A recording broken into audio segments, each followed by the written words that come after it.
Como ya es costumbre cada semana, el día de hoy nos acompaña el doctor Fernando José Cruz Lastra con el tema sangrado uterino normal. Esperemos que aprovechen este tema.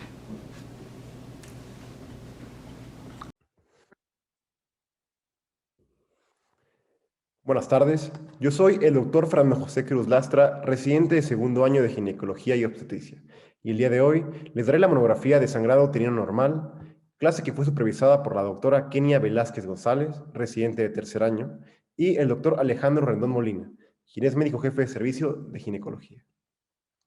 En el contenido de la clase hablaremos acerca del sistema 1 y 2 de la clasificación de la FIGO, la epidemiología del sangrado uterino normal, las causas estructurales y funcionales del sangrado uterino normal Palm-Cohen, haciendo hincapié en la definición, clasificación, patogénesis, diagnóstico y tratamiento, y el manejo del sangrado uterino normal agudo en urgencias.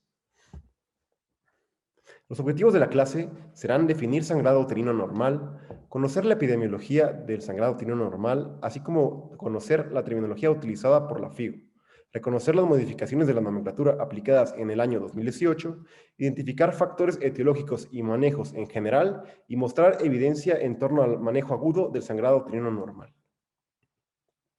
Se define sangrado uterino normal como cambios en la menstruación que resultan del aumento del volumen, duración, regularidad y o frecuencia del sangrado.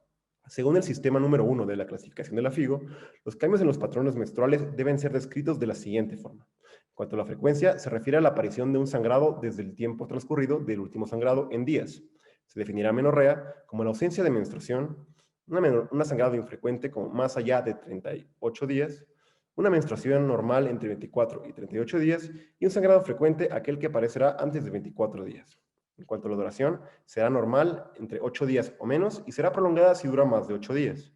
En cuanto al volumen, este será descrito por la paciente como disminuido, normal o aumentado. Y, por último, la regularidad se definirá como las variaciones entre cada ciclo. Normal entre menos de 7 y 9 días e irregular más allá de 7 o 9 días dependiendo de la paciente, la edad de la paciente.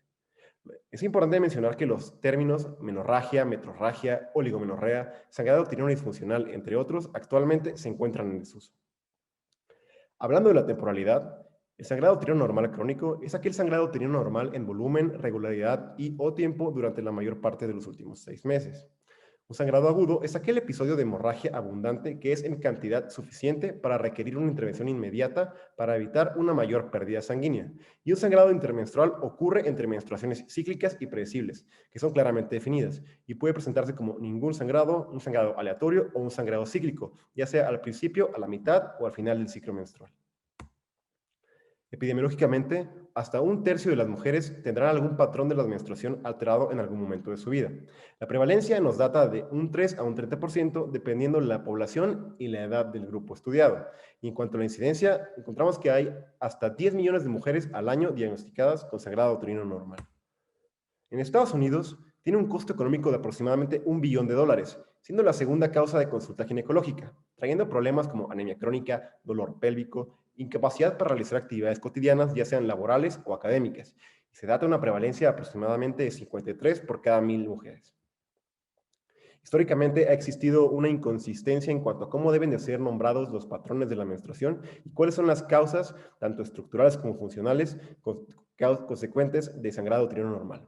Es por eso que la Federación Internacional de Ginecología y Obstetricia desarrolló el sistema de clasificación Palm-Cohen, un acrónimo utilizado para describir las causas estructurales y funcionales del sangrado uterino normal: pólipos, adenomiosis, leiomiomas, malignidad e hiperplasia, coagulopatía, disfunción ovárica, disfunción endometrial, iatrogenia y causas no clasificadas. Es importante mencionar que, ya que las causas estructurales PAN son las principales causas de sangrado uterino normal, en esta monografía haremos hincapié en estas patologías, sobre las patologías funcionales. Las causas estructurales son aquellas causas que podemos identificar mediante estudios histopatológicos o estudios de imagenológicos. Representan aproximadamente el 80% del sangrado uterino normal. La primera de las causas que hablaremos son los pólipos endometriales. Se definen pólipos endometriales como una proliferación endometrial, granular y estromal con un centro vascular, los cuales tienen una proyección desde la superficie del endometrio hasta la cavidad uterina. Es importante mencionar que al momento de estudiar los pólipos, debemos hacer hincapié en la dimensión, localización, número, morfología e histología. Epidemiológicamente hablando, sabemos que muchos de los pólipos son asintomáticos. Sin embargo, este se puede encontrar como hallazgo incidental hasta en un 10 a un 15% de las pacientes asintomáticas de la población adulta. Por otra parte, 20 al 30% de las mujeres con sangrado uterino normal presentarán pólipos. 12% de las pacientes premenopáusicas presentarán pólipos, 6 a 11% de las mujeres con infertilidad, y a pesar de que los pólipos suelen ser benignos, algunos pólipos pueden desarrollar características atípicas o potencial maligno, esto hasta en un 12.9%. En cuanto a la patogénesis, sabemos que es causa multifactorial. Sin embargo, destacan la hiperplasia endometrial monoclonal, los cuales son dependientes de receptores hormonales, por lo tanto, cambiarán durante el ciclo menstrual. También se ha asociado a mutaciones genéticas como HMG-IC y HMG-IY. También sobre la sobreexpresión de la aromatasa endometrial, la cual promueve la conversión de andrógenos hacia estrógenos. Los factores de riesgo se han asociado hasta en un 2 a un 36% de las pacientes que han utilizado tamoxifeno previamente, los cuales tienen las características de tener mayor probabilidad de malignidad y ser pólipos de mayor tamaño. En cuanto al síndrome metabólico, se aumenta el riesgo en obesidad hasta 3.66 veces más, en cuanto a la diabetes mellitus hasta 1.58 veces más y la dislipidemia hasta 6.02 más. Está asociado a terapia de reemplazo hormonal, aumentando el riesgo hasta 4.24 veces más, y también a otros síndromes, como síndrome de Lynch, síndrome de Cowden, asociando estos hasta cáncer endometrial en un 5 y un 10%, y también se han asociado a endometriosis. Clínicamente, la mayoría de los pólipos serán asintomáticos. Por lo tanto, suelen ser diagnosticados como un hallazgo incidental, el momento de estudio de infertilidad, ultrasonido o al momento de encontrar células endometriales en una citología cervical. También al momento de una inspección de rutina mediante una especuloscopia, en ocasiones se puede observar un pólipo prolapsado. Por otra parte, las pacientes que presentarán síntomas presentarán principalmente un sangrado intermenstrual, el cual puede ser desde leve a la presencia de spotting o un sangrado aumentado en volumen. En la exploración física, el único método que tenemos para encontrar pólipos es mediante la especuloscopía, encontrando un pólipo prolapsado en caso de que esté presente, observándose como una lesión globular, friable y pedunculada. Es importante hacer el diagnóstico diferencial del lugar de origen del pólipo, ya sea un pólipo cervical o un pólipo endometrial. En caso de encontrarnos con una lesión consistente y firme, debemos de sospechar la presencia de un leiomioma. El ultrasonido es el primer estudio que se debe de realizar a todas las pacientes que presenten sangrado uterino normal, ya que tiene una gran accesibilidad y un bajo costo. Al momento de observar un ultrasonido de una paciente con pólipos, podemos observar lesiones hiperecoicas sobre el lumen uterino, un espesamiento endometrial y un halo hiperecoico, el cual va a rodear las lesiones hiperecoicas del lumen uterino. El ultrasonido tiene una sensibilidad del 90% y una especificidad del 93%.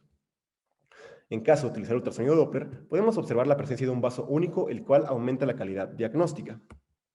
La estereosonografía, al momento de realizar un ultrasonido, se utiliza una infusión de solución salina intrauterina como medio de contraste, el cual permite una delimitación de la base del tallo del pólipo y mejora la detección de pólipos de menor tamaño, aumentando la sensibilidad del ultrasonido hasta en un 95%.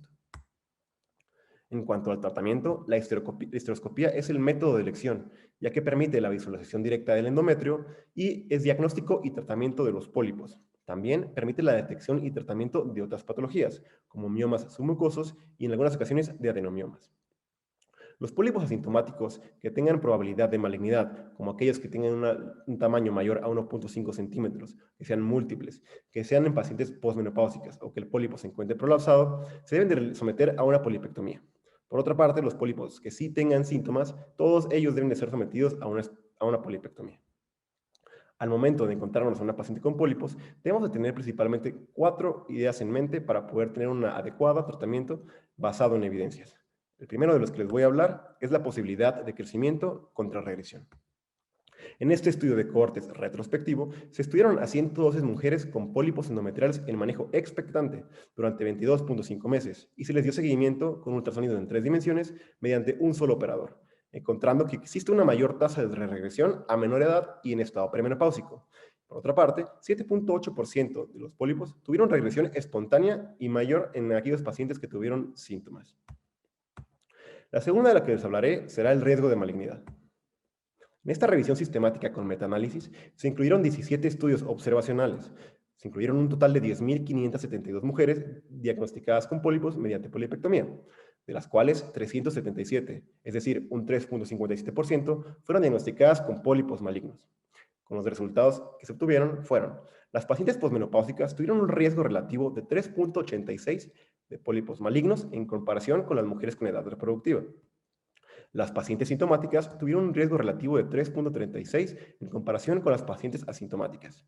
Las pacientes posmenopáusicas y sintomáticas tuvieron un riesgo relativo de 1.97 en comparación con las pacientes posmenopáusicas y asintomáticas, concluyendo que tanto el sangrado uterino normal como el estatus posmenopáusico aumentan el riesgo de pólipo maligno. Ahora les hablaremos en cuanto a la relación de pólipos e infertilidad. En este estudio retrospectivo, se tomó como objetivo investigar si la polipectomía mejora la fertilidad en mujeres infértiles. El método, se incluyeron 87 mujeres infértiles ovulatorias sometidas a una polipectomía y se les dio seguimiento para detectar la posibilidad de embarazo durante 12 meses, concluyendo que las pacientes que se sometieron a polipectomía de pólipos en la pared posterior del útero tuvieron un OR de hasta 5.02 en comparación con las pacientes con un pólipo en la pared anterior, concluyendo que los pólipos en la pared posterior se asocian más a infertilidad que pólipos en otras localizaciones. Por último, les hablaré acerca de la posibilidad de recurrencia. En este estudio prospectivo observacional de cohortes, se tomó como objetivo comparar la recurrencia entre dos cohortes en un año de seguimiento en mujeres de edad reproductiva. El primer cohorte fueron pacientes con un número de pólipos endometriales elevados, es decir, más de 6 pólipos. El segundo fueron pacientes con pólipos endometriales únicos, concluyendo que las pacientes a los 12 meses con pólipos múltiples tuvieron una recurrencia de hasta en un 45.5% de las veces, mientras que las pacientes con pólipos únicos recurrieron solamente en un 13.4%, concluyendo que los pólipos múltiples tienen una posibilidad de recurrencia hasta 3.08 veces más que las pacientes con pólipos únicos. La segunda patología de las que le hablaré serán la adenomiosis. Se define adenomiosis como la presencia de glándulas endometriales y estroma dentro del miometrio. En cuanto a la clasificación, hablaremos de acuerdo a la localización de la adenomiosis, siendo adenomiosis interna, adenomiomas o adenomiosis externa. La epidemiología es difícil de datar, ya que históricamente este ha sido un diagnóstico mediante histopatológico posterior a una esterectomía. Sin embargo, nuevos métodos imagenológicos como los ultrasonidos y las resonancias magnéticas han podido ayudar a la sospecha de adenomiosis en pacientes previo a la esterectomía. Sin embargo, debido a una falta de diagnóstico estandarizado mediante estudios de imagen, no se puede diagnosticar como tal adenomiosis previo a la histerectomía. Aunque sabemos que hasta un 20 a un 30% de las pacientes posoperadas de histerectomía pueden presentar hasta cierto grado de adenomiosis. En cuanto a la patogénesis, se ha hablado principalmente de 3 teorías. La primera de ellas es la teoría de la imaginación endometrial, causada por una disminución en la fuerza de la unión endometrio-miometrio, promoviendo la migración de células del endometrio hacia el miometrio. La segunda de ellas es el drenaje linfático, en el cual las células endometriales viajan hacia el miometrio a través de la linfa. Y por último, la teoría de la metaplasia del nodo, en el cual existen células de restos embrionarios de Müller en miometrio, los cuales son capaces de proliferar y desarrollar células endometriales en miometrio. Los factores de riesgo que se han asociado a la adenomiosis son más de 2 partos, aumentando el riesgo hasta 2.1 veces más, abortos previos aumentando el riesgo hasta en un 70%, la antecedente de dilatación y curetaje aumentando el riesgo hasta 1.2 veces más, la antecedente de cirugía es un medio controversial y por último, el tabaco, cabe mencionar que se ha presentado como un factor protector hasta en un 30%. Clínicamente, las pacientes suelen presentar sangrado aumentado en volumen, el cual será hasta en un 25 y un 60%. También suelen presentar dolor crónico, el cual se presentará como dismenorrea y dispareunia. Y por último, al momento de realizar la exploración física, suele encontrarse un útero agrandado y irregular. Otras asociaciones que se han encontrado con la adenomiosis es la presencia de abortos espontáneos hasta en un 13.7%, partos pretérminos en un 26.8% y se han asociado a otras patologías uterinas, como los leiomiomas en un 44% de las ocasiones, la endometriosis en un 11% y los pólipos endometriales hasta en un 7%. Al momento de la evaluación, es importante interrogar los antecedentes gineco-obstétricos, tal cual nos menciona el sistema de clasificación número 1 de la FIGO. En la exploración física se debe de realizar un tacto bimanual, encontrando un útero móvil, agrandado y blando. Y por último, los estudios de imagen disponibles son el ultrasonido transvaginal y la resonancia magnética. Los hallazgos ultrasonográficos relacionados a la adenomiosis son los siguientes. Quistes miometriales, los cuales tienen una sensibilidad del 50 y una especificidad del 96%, la presencia de estriaciones hiperecoicas de aspecto irregular, nodular o con mala definición, la presencia de una hipertrofia y engrosamiento miometrial, heterogeneidad miometrial, estriaciones hiperecoicas lineales y ensanchamiento de las paredes miometriales. La limitación del ultrasonido es que ya que hasta el 40% de los pacientes se asocian a adenomiomas, esto puede causar cierta confusión en el operador. Por otra parte, al momento de sumar diferentes hallazgos ultrasonográficos, como las estriaciones hipoecoicas lineales y la heterogeneidad difusa miometrial, podemos aumentar la sensibilidad del ultrasonido hasta en un 90.8 a 100% a expensas de la especificidad, disminuyéndola a un 30 y a un 65%. La resonancia magnética es el estudio de segunda línea, y este se debe de reservar para situaciones en las que el ultrasonido transvaginal no es concluyente. Los hallazgos que podemos encontrar en la adenomiosis interna son quistes miometriales, útero agrandado y un engrosamiento difuso de la zona de unión endometrio-miometrio que va más allá de los 6 milímetros. Hablando de la adenomiosis externa, puede ocurrir una afección a la serosa, sin embargo, se encuentra respetada la zona de unión endometrio-miometrio. Por último, los adenomiomas se presentarán como una masa miometrial mal definida e hipointensa, la cual contiene áreas quísticas centrales. Es importante mencionarles que este estudio debe ser interpretado por un radiólogo experto en anatomía uterina. En esta revisión sistemática y metaanálisis, se evaluó y comparó métodos imagenológicos para diagnósticos de adenomiosis. Se incluyeron estudios prospectivos y retrospectivos desde enero del año 2000 hasta junio del año 2019. Fueron un total de 10 estudios en los cuales se reportaron 317 pacientes diagnosticadas mediante resonancia magnética y 827 pacientes diagnosticadas mediante ultrasonido transvaginal. Posteriormente, las cuales fueron confirmadas con histerectomía y hallazgos patológicos. Con los resultados, se obtuvo que tanto el ultrasonido transvaginal como la resonancia magnética proporcionan una buena calidad diagnóstica para adenomiosis sin diferencias estadísticamente significativas. El ultrasonido transvaginal es el estudio imagenológico de primera elección y la resonancia magnética se debe de reservar para pacientes con resultado inconcluso mediante ultrasonido transvaginal. Como resultados, se obtuvo que el estudio con mayor sensibilidad es el ultrasonido transvaginal 3D y el estudio con una mayor especificidad es la resonancia magnética. En cuanto al tratamiento, debemos de tomar en cuenta diferentes factores de la paciente, entre ellos la edad, el deseo de embarazo a futuro, los síntomas y enfermedades pélvicas coexistentes. Se le puede ofrecer tratamiento definitivo mediante histerectomía a todas aquellas pacientes que tengan paridad satisfecha. Por otra parte, a los pacientes que quieren preservar su fertilidad, se les puede ofrecer diferentes tratamientos médicos o quirúrgicos conservadores, entre ellos el diulevonogestrel, anticonceptivos orales, análogos y antagonistas de la GnRH y cirugía conservadora como la adenomiomectomía e histeroplastía. Los mecanismos de infertilidad que pueden causar adenomiosis son anormalidades intrauterinas, transporte uterino anormal de espermatozoides, destrucción de arquitectura y función del miometrio, receptividad y función endometrial alterada e implantación anómala.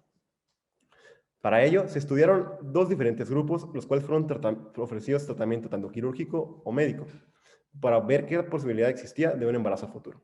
Se dividieron en dos grupos. El grupo A, a los cuales se les ofreció cirugía conservadora o terapia combinada, y el grupo B, a los cuales se les ofreció tratamiento con análogos y antagonistas de la GnRH, encontrando que a los 2 años, las pacientes del grupo A tuvieron una probabilidad de embarazo de un 17.9% contra un 0% de las pacientes del grupo B, con una P significativa de hasta 0.001. La tercera patología de las que les voy a hablar son los leiomiomas. Se definen leiomiomas como tumores fibromusculares monoclonales benignos del miometrio, los cuales están conformados por músculo liso, fibroblastos del miometrio y una gran parte de matriz extracelular.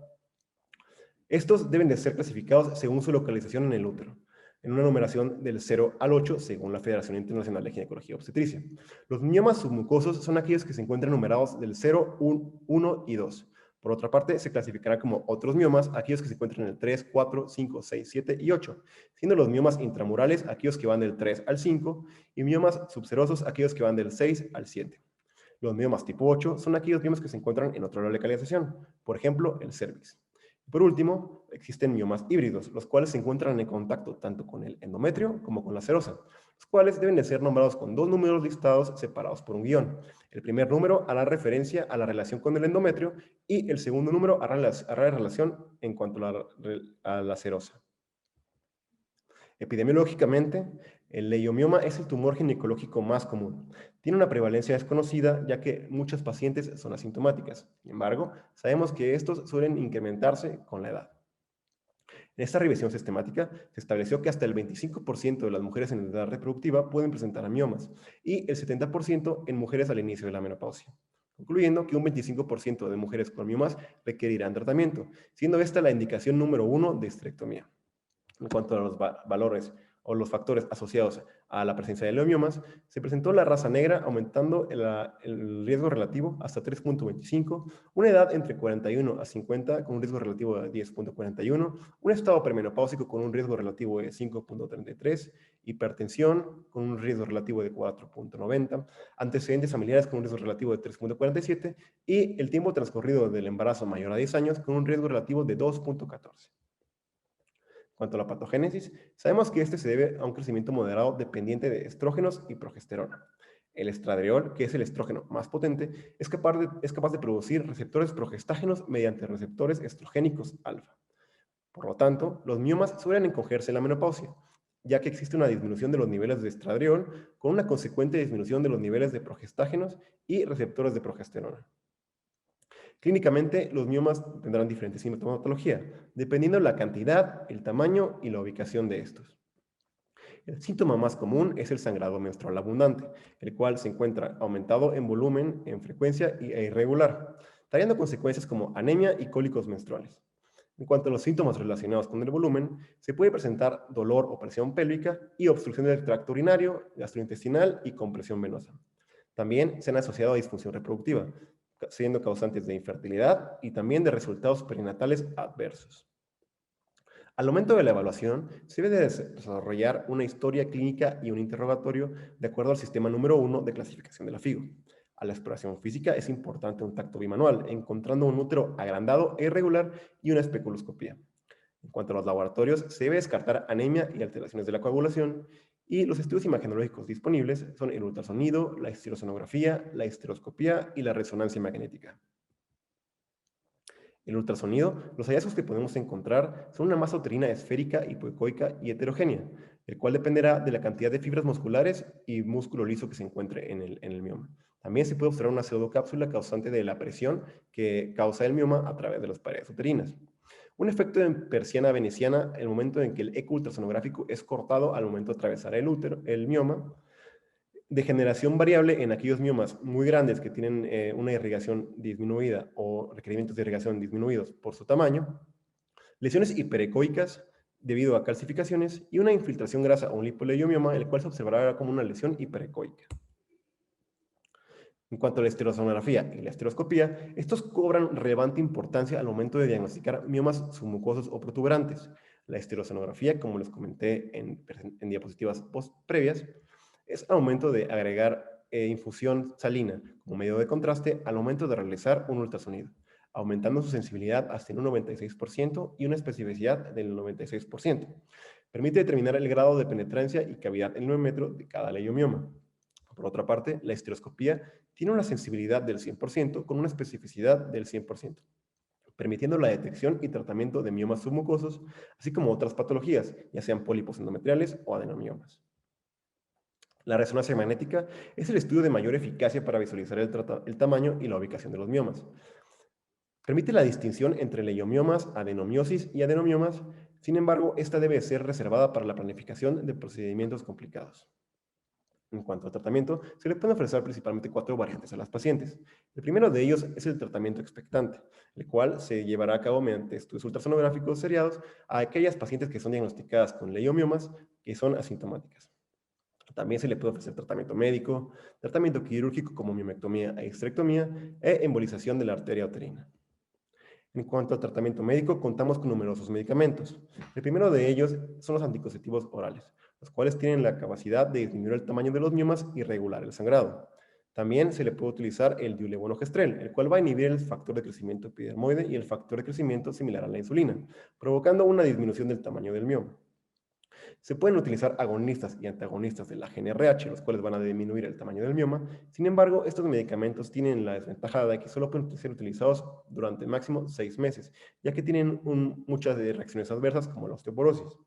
Otros medicamentos son los moduladores selectivos de los receptores de progesterona y estrogénicos y los inhibidores de la aromatasa, los cuales van a disminuir la conversión de andrógenos hacia estrógenos. Hablando del tratamiento quirúrgico, se le puede ofrecer histerectomía a aquellas pacientes con paridad satisfecha como tratamiento definitivo y miomectomía a aquellas pacientes que desean preservar su útero porque desean embarazarse a futuro. Sin embargo, se les debe de mencionar a estas pacientes que existe un riesgo de recurrencia de hasta un 15%. En cuanto a la histerectomía, tiene un mayor riesgo de lesión a órganos vecinos y la miomectomía un mayor riesgo de pérdida sanguínea. La técnica utilizada mediante histerectomía debe de ser individualizada según el entrenamiento del cirujano, ya sea histerectomía abdominal, histerectomía laparoscópica o histerectomía vaginal. Por otra parte, la miomectomía se le debe de informar a la paciente la posibilidad de una histerectomía dependiendo de los hallazgos transquirúrgicos o las posibles complicaciones durante el procedimiento quirúrgico. En esta revisión sistemática se incluyeron 38 ensayos controlados aleatorizados, con un total de 3.623 mujeres. Se les ofreció tratamiento médico contra placebo previo a una miomectomía o una histerectomía. El objetivo fue evaluar la efectividad y seguridad de los tratamientos médicos previos a la cirugía de miomas. Los resultados mostraron que los agonistas de la GnRH redujeron el volumen uterino y aumentaron la hemoglobina preoperatoria. Específicamente hablando de la histerectomía, tuvieron una menor duración de la cirugía, con menor riesgo de transfusión, y en cuanto a la miomectomía, se asoció a una menor probabilidad de transfusión sanguínea.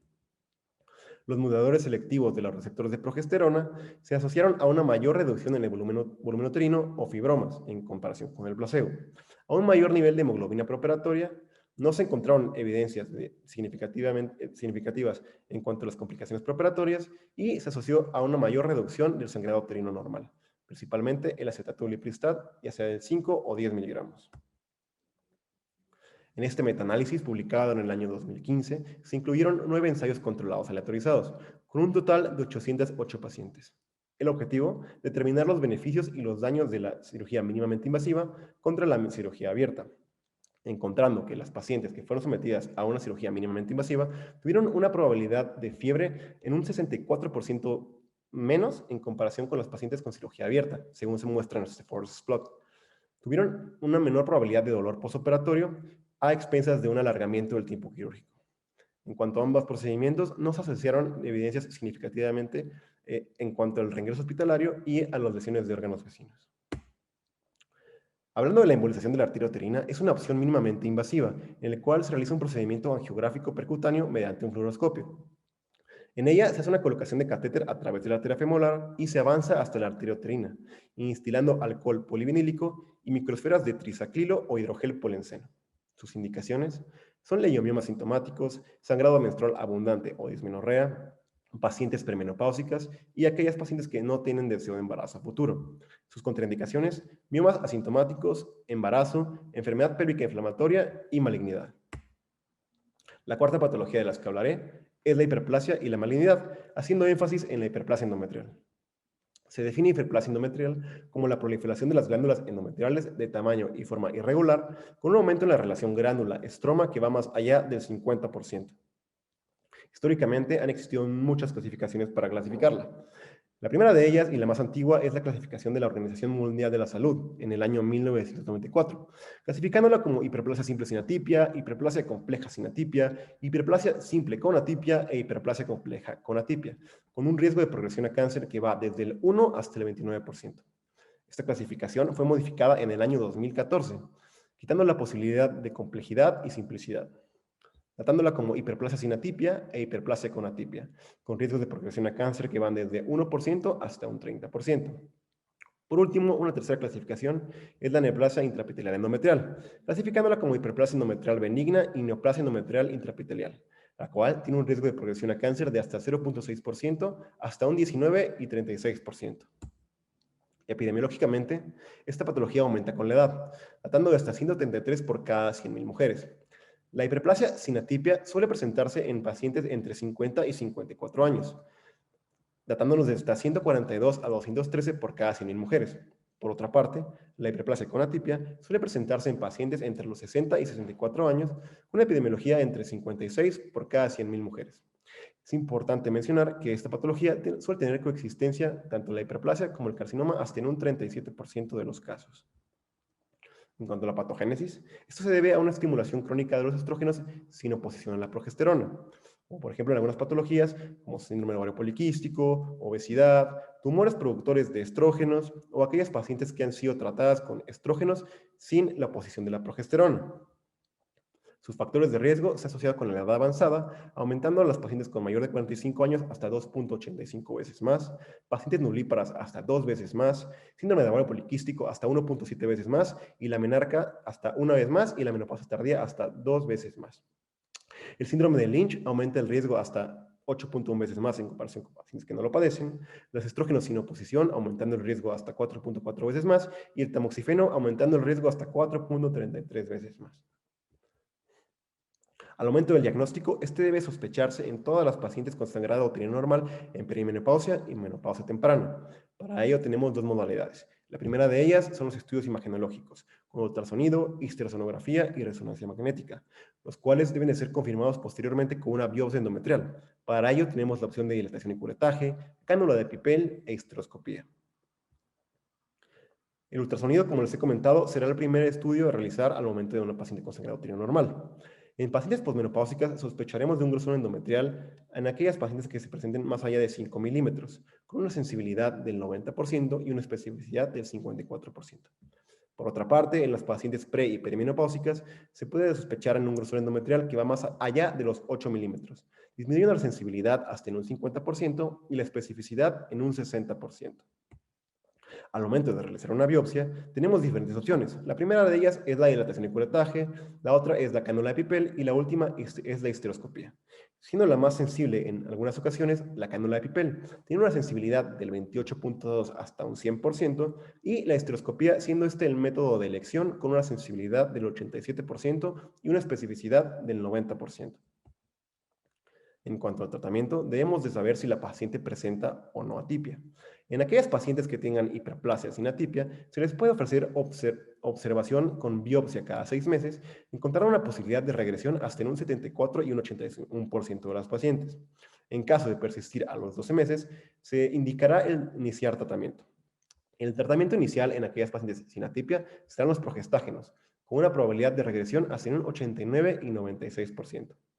Por otra parte, también se puede ofrecer tratamiento quirúrgico, principalmente a aquellas pacientes que tengan progresión a hiperplasia con atipia, que no tengan regresión a los 12 meses de tratamiento, que a pesar del tratamiento tengan sangrado uterino normal o que tengan rechazo de tratamiento médico y o falla del seguimiento.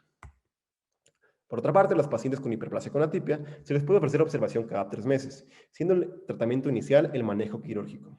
Sin embargo, en aquellas pacientes que tengan deseo de fertilidad a futuro, se les puede ofrecer tratamiento con progestágenos, con una regresión de hasta un 61% de las ocasiones. Ahora les hablaré de las causas funcionales. Estas son aquellas causas que no pueden ser diagnosticadas mediante estudios histopatológicos ni mediante estudios imagenológicos. Representarán hasta un 20% de todas las causas de sangrado uterino normal. La primera patología de las que les hablaré serán las coagulopatías. Se definen coagulopatías como espectro de trastornos sistémicos de la hemostasia que pueden estar asociadas con un sangrado uterino normal. Entre las causas, por mucho, la principal será la enfermedad de von Willebrand. Sin embargo, también se han asociado otras causas como la disfunción plaquetaria, las deficiencias de factores 11 y 10, la trombostenia de Glassman, el síndrome de Bernard-Soulier y el síndrome de inhibidor del activador del plasminógeno PAI-1. En cuanto a la epidemiología, hasta un 13% de los pacientes con sangrado uterino normal tienen algún trastorno sistémico de la hemostasia. Por otra parte, de las pacientes que tienen algún trastorno sistémico de la hemostasia, desarrollarán sangrado uterino normal en diferente porcentaje. Entre ellas, la enfermedad de von Willebrand presentará sangrado uterino normal en un 32 a un 100%, la disfunción plaquetaria en un 51 a 98% y algunos otros déficits de factores hasta en un 35 y un 70%. Es importante mencionar que el diagnóstico suele ser retrasado por falta de familiarización con la prevalencia de estos trastornos. Se debe realizar un screening a todas las pacientes que tengan sospecha de alguna coagulopatía, principalmente a las pacientes adolescentes con sangrados aumentados desde la menarca. Para ello consta de 3 preguntas. La primera de ellas será un sangrado menstrual abundante desde la menarca. La segunda es al menos uno de los siguientes factores: en una hemorragia posparto, sangrado relacionado con la cirugía o un sangrado asociado con algún procedimiento dental. La tercera serán 2 o más de los siguientes: presencia de hematomas al menos 1 o 2 veces al mes, antecedente de epistaxis 1 o 2 veces al mes, presencia de gingivorragia frecuente o antecedentes familiares de síntomas hemorrágicos.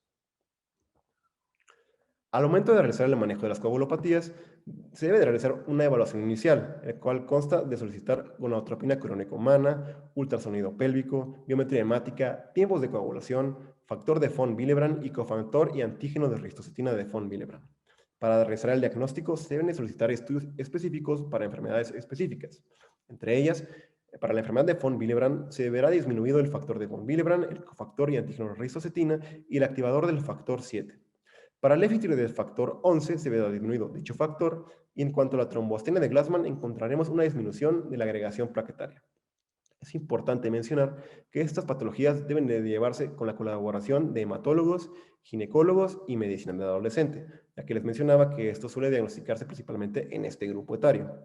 Y por último, se debe dar tratamiento para la enfermedad de von Willebrand con factores de la coagulación, para el déficit del factor 11 con plasmas frescos congelados y para la trombostenia de Glassman mediante transfusiones plaquetarias seriadas. Ahora les hablaré del sangrado uterino normal por disfunción ovulatoria, el cual se define mediante espectro de trastornos asociados con sangrado uterino irregular y abundante en el contexto de una disfunción ovulatoria debido a los efectos del estrógeno crónico sin oposición. Sus causas pueden ser fisiológicas y patológicas. Entre las causas fisiológicas se puede presentar principalmente en adolescentes, pacientes perimenopáusicas, pacientes que se encuentran en lactancia o embarazo, y las causas patológicas son aquellas pacientes que pueden presentar hiperandrogenismo, disfunción hipotalámica, hiperprolactinemia, enfermedad tiroidea o hipofisiaria y falla ovárica prematura. En cuanto a la patogénesis, se presenta por aquellas pacientes con estrógenos sin oposición, provocando una pérdida de menstruación cíclica, impredecible e inconstante, con un patrón menstrual con tendencia a la baja, es decir, infrecuente. El endometrio suele ser frágil, vascular y con insuficiente estroma, lo cual condiciona a un sangrado irregular en diferentes áreas, resultando un patrón de sangrado errático. Al momento de realizar una evaluación, se debe hacer una adecuada historia clínica y examen físico, notando la ausencia de síndrome premenstrual, mastalgia, ausencia de cambios en el flujo vaginal y ausencia de cólicos e inflamación premenstrual. Se sugiere solicitar pruebas de laboratorio como gonadotropina crónica humana, perfil tiroideo y descartar malignidad en caso de que el grupo etario así lo requiera. También se debe de excluir causas estructurales, principalmente mediante un ultrasonido transvaginal. Es importante que les mencione que, de acuerdo al grupo etario, se deben de realizar algunas consideraciones especiales. El primer grupo etario del que les hablaré son las adolescentes. Son aquellas pacientes que tienen entre 13 y 18 años, siendo la principal causa de factor ovulatorio la anovulación. El 80% de las mujeres tienen ciclos regulares hasta 3 años después de la menarca.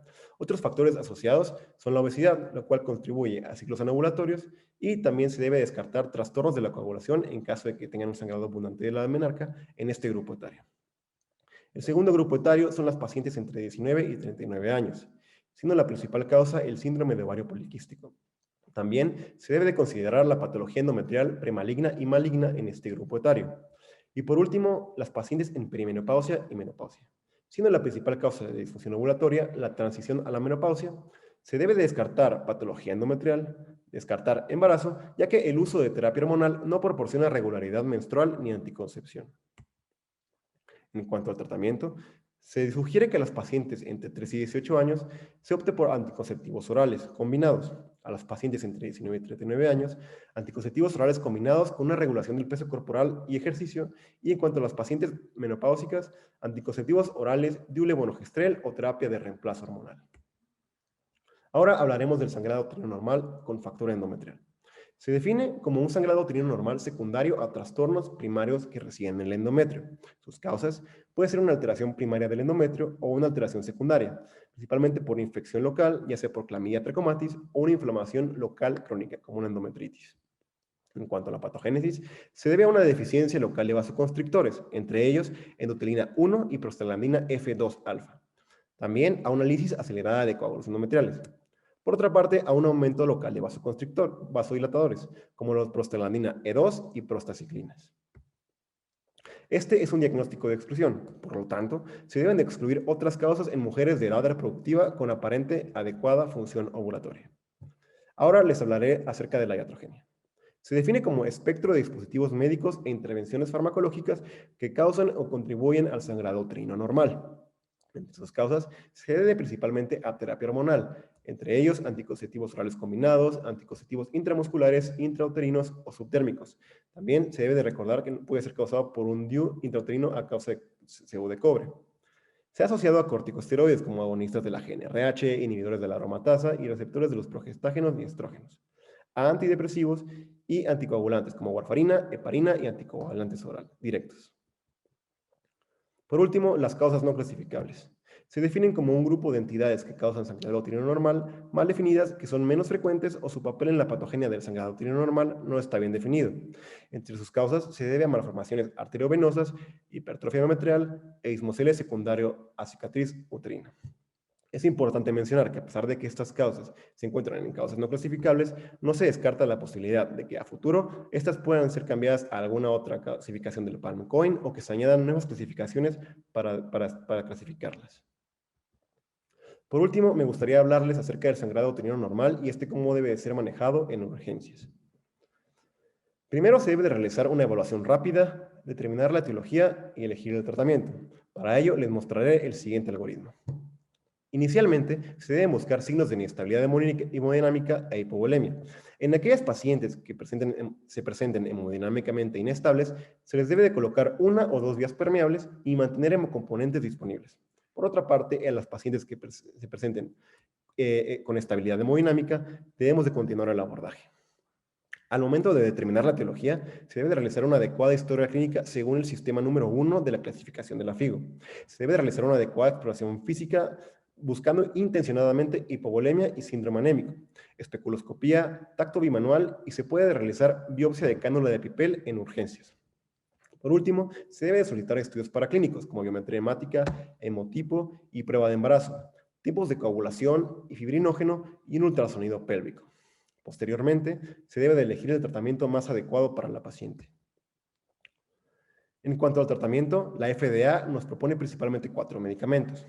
Los primeros son los estrógenos equinos conjugados, los cuales se deben de ofrecer a una dosis de 25 miligramos intravenosos cada 4 a 6 horas durante 24 horas. Estos medicamentos se encuentran contraindicados en pacientes con cáncer de mama, trombosis venosa profunda activa o con antecedente de tromboembolismo arterial, y se debe tener especial precaución en pacientes con enfermedades cardiovasculares y riesgo tromboembólico. El segundo medicamento son los anticonceptivos orales combinados. Se ofrecen en un tratamiento de 35 microgramos con etilnestradiol cada 8 horas durante 7 días. Se encuentran contraindicados en pacientes con tabaquismo, más de 35 años, hipertensión arterial sistémica crónica, trombosis venosa profunda o tromboembolia pulmonar, enfermedad vascular cerebral o Zika. Se encuentran contraindicados en migraña con aura, cáncer de mama, enfermedad hepática, diabetes mellitus con alteración vascular, valvulopatías cardíacas y cirugía mayor o inmovilización prolongada. El tercer medicamento es el acetato de medroxiprogesterona, el cual se encuentra a una dosis de 20 miligramos bioral cada 8 horas durante 7 días. Se encuentra contraindicado en pacientes con trombosis venosa profunda y tromboembolia pulmonar, tromboembolismo arterial, cáncer de mama y enfermedad hepática. Por último, el último medicamento es el ácido tranexámico, el cual se ofrece una dosis de 1.3 gramos bioral o 10 miligramos por kilogramo intravenoso con una dosis máxima de 600 miligramos, cada 8 horas por 5 días. Se encuentra contraindicado en enfermedad trombótica o tromboembólica y se tiene que tener especial precaución en antecedente de trombosis o uso de anticonceptivos orales. Ahora les explicaré el tratamiento quirúrgico. Entre las técnicas disponibles tenemos la dilatación y curetaje, la ablación endometrial, la embolización de la arteria uterina y la esterectomía, los cuales se encuentran indicados en pacientes que se encuentran hemodinámicamente inestables, con sangrado severo, que tengan contraindicación para tratamiento médico o falta de respuesta a tratamiento médico. Por último, les hablaré de las conclusiones de la monografía. La anamnesis y la exploración física son fundamentales al momento de diagnosticar sangrado uterino normal. Las causas estructurales son las principales causas de sangrado uterino normal y los estudios de imagen son insustituibles en el diagnóstico. Muchas causas del Palm Coin pueden coexistir en una misma paciente. Tratar la causa subyacente es imprescindible para evitar complicaciones agudas de las pacientes y el tratamiento agudo consta de una evaluación rápida, determinar la etiología y elegir el tratamiento de acuerdo a las características de cada paciente. Les presento mi bibliografía y les agradezco a todos su atención.